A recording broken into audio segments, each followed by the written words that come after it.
એ 92 શાળાના શિક્ષકોને પણ અભિનંદન આપું છું।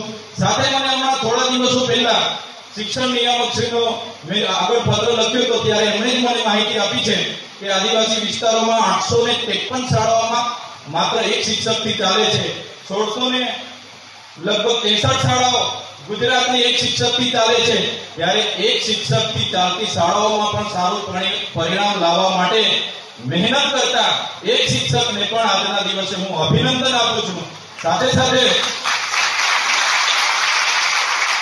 સાથે આજના પ્રસંગમાં આપણા કલેક્ટર સાહેબ ઉપસ્થિત છે અને ઘણા ઉત્સાહી છે, ત્યારે એમને પણ હું વિનંતી કરું છું આવનાર દિવસોમાં આપણે પણ ગુજરાત સરકારને રજૂઆત કરીને જેમ બને તેમ જલ્દી જે પણ શાળાઓ એક શિક્ષકથી ચાલે છે એમને સહાયક શિક્ષક મળે અને આપણા નર્મદા જિલ્લાનું શિક્ષણ આવનાર દિવસોમાં સારું ઉજળું બને અને વિદ્યાર્થીઓ આપણા નર્મદા જિલ્લામાં જો સારું શિક્ષણ